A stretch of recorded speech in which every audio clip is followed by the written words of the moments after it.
Kumusta po mga maganda at mga pogi? Ito naman po tayo. Mr. Uganda po. Wala po ngayon si Miss Uganda, kaya si Mr. po muna. So, kumusta po kayo dyan? Nagbasa-basa po ako kanina. At may isang senador po na nagsabi na may kakulangan daw ng teachers sa mga public schools sa Pilipinas.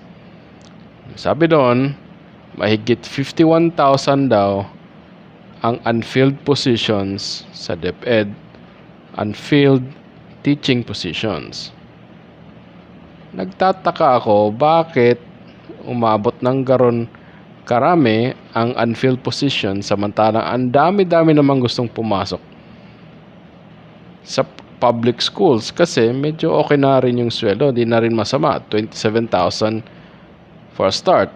Kung mag-qualify ka pa sa mas mataas na position, mas mataas pa yung sahod mo pag na-ranking ka ng maayos. So, tanong doon, bakit despite na maraming aplikante, maraming unfilled positions? Yan, nabasa ko pa na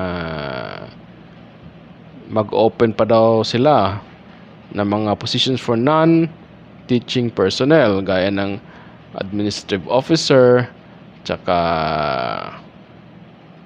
project development officer, which is 27,000 din per month yung starting na sahod. So, yun ang malaking tanong na nasa isip ko.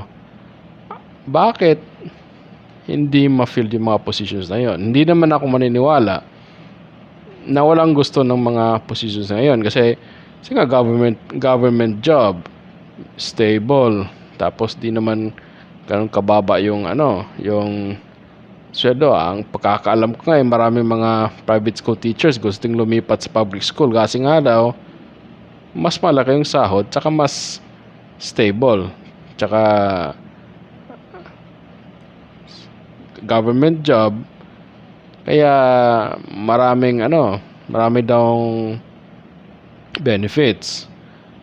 So, kung may alam po kayo kung bakit, pwede nyo pong ilagay sa comment at nang mapag-usapan po natin at nang ma-share naman natin sa iba kung ano ang dahilan nito at para naman magkaroon ng kaalaman yung mga ibang tao, lalo't lalo na yung mga teacher o yung gustong mag-teacher.